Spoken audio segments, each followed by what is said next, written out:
if a manager is making a commitment to do something in 6 months, you better question that. And your first question had better be talking about the changes in the industry, because there's something known as cycles. So if somebody's coming up with a 6-month I'm so glad you said that.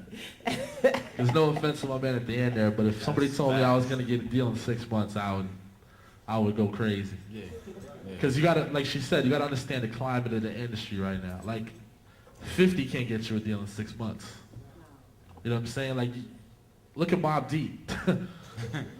Mobb Deep bricked. You know what I'm saying? Like, you got to understand something. Like, this industry, it's not the same as it was yesterday, let alone 5, 10 years ago. You know what I'm saying? Like, the cycles come and go, and unless you educate yourself, and like Pop says, use common sense, like, you're just going to keep falling over yourself, because music and talent are not what's going to get you the deal. You know what I'm saying? That's a piece of the puzzle. What you guys are doing here today, like there's maybe what, 80 people in this room? We're lucky if one of y'all get a deal out of here today. Yeah.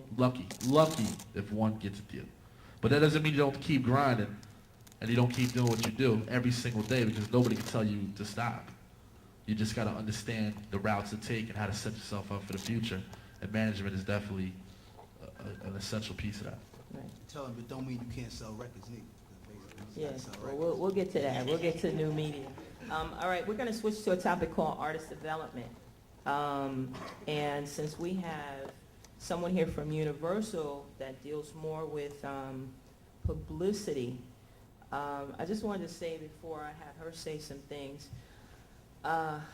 as you've heard the panel already discuss, labels aren't developing artists. That whole Michael Jackson, Suzanne the past thing is a thing of the past, okay?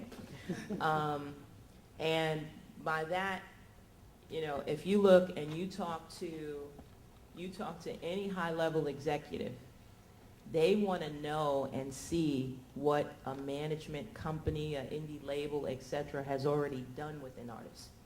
And a lot of times there may be a planning process. There may not be a real planning process. So, of course, it kind of segues onto the situation with your manager, but your manager is kind of the person who's to help you be developed. So all of that and how you're looking for a manager, what your manager's doing, you know, we have like black business and then we have other business. All right? I'm going to be straight with you guys. A lot of times the way we come with business, we then walk into corporate America and it's something totally different. Our expectations are left and corporate America is so far right, we can't catch up. All right? Now, when somebody works for a label, they're working under corporate America protocol, etc. There's a whole way that you develop marketing plans, etc. So when an artist is looking to be developed, most of that is either going to determine how you come packaged and then what they can do with the package that you bring, or they're going to create it themselves. They're going to look at you, they're going to figure out, well, guess what? She wears, you know, kind of eclectic look, but she got a nice body.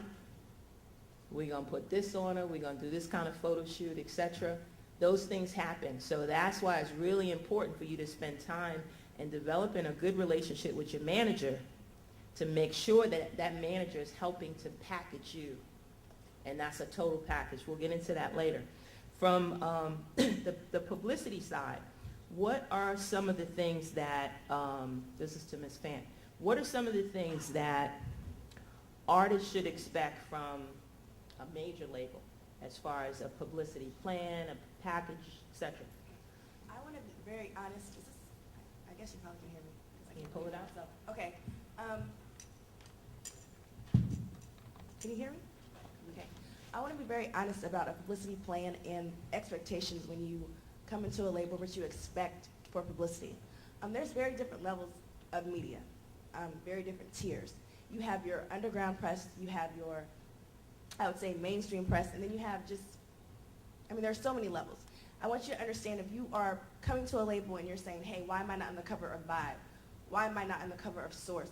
There's different stages to get to a cover of Vibe and a cover of Source. It doesn't mean that you won't get there, but my main thing in saying this is just to be realistic with your press plan.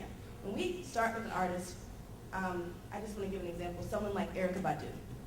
That's the best example, and I'll go to a different level. We may start and figure out what is her niche, what is her underground buzz, what is her story. And this is something that Ms. Taylor just touched on. Just like she said, she dresses a certain way, so she's going to be classified as a neo artist.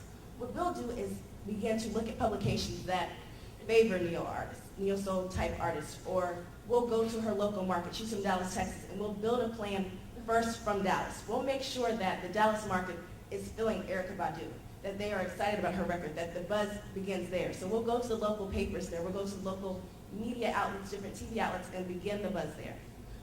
When I say neo soul publications, some people would say maybe Essence, and I don't mean that it's not mainstream, but people that favor that type of music. So once we get from the stage of maybe an Essence or maybe Radiant Magazine or Say It Loud Magazine, things that celebrate that type of culture, you solidify press in those areas and then move to the next level. I don't know if I'm explaining that correctly to you all, but I just want you to understand there's different phases until someone gets to a cover. Don't think that 50 Cent started on a cover of a magazine. Anyone who's seen his progression or his, I want to say his campaign, he was an evolution. He was an underground artist that started in an underground circuit, whether it's DJ mixtape. So a magazine like Connects Magazine. You start at different stages and then you get to a final stage where you'll see him on the cover of Esquire. But don't think that when you get signed to a label, you're going to start at the cover of Esquire. If someone tells you that, they're lying to you. I don't want a publicist to come into your face or you get an indie publicist and say, yes, I can get you on the cover of Vibe next week. Those publications take time to build. And sometimes the covers are promised maybe even 9 months in advance to different artists they think are going to be the hot artists for that time period. So just make sure when you're doing a press plan, you really think about all the different levels of press your artist can garner, and make sure your management understands that too. That they should really try to build a buzz for you in your circle and then push you out. Because if you start in the wrong circle for press, you can kind of alienate your core. And it's really important when you are a publicist to understand your artist's core market, their core publicity, and their core outlets that are really going to make sure they embrace and talk about the music correctly and understand it so that you don't get negative press or a negative story before you're even out. Okay. All right. Don't put it up. So, and getting back to the manager. So, an indie label, a manager is coming, you guys have signed an artist. How do you work in conjunction with them in formalizing a plan, or is it just totally separate? Do you take information that they have and try to incorporate it into what you are now going to move forward? Like you said, it's a very corporate situation. I know. So it goes first to A&R. That's the first person that touches the package at, well, I'm going to say University of Montana, maybe somewhere different, but the package will first go to A&R. A&R will play the music for us. Like we might have a big group meeting where we all sit together, listen to the music, and then someone with a different expertise that says, okay, I understand Cash Money Records. I understand what vision as an A&R they want to have for that. We'll sit there and discuss that type of plan. We're not the first. Publicity is not the first to get the project. We more so hear what the management wants to say with an A&R where they want to take it, and then I want to say we're probably the last tier of, okay, I hate this part of being incorporated, but basically we are the last level of the label that gets the package. We don't necessarily put the image together. We may have a lot to say as far as what picture out of all the pictures is the best one for this particular magazine, but we don't put together that image. It really does come from management, and I feel bad. Old school Motown, Stevie Wonder, he's someone who definitely was a package that was put together from someone like a Berry Gordy who started from the beginning to end and the inception of what he was going to be. But basically now it does come prepackaged. We take it, we put you in a category, and we say from this category, this is where we think your best market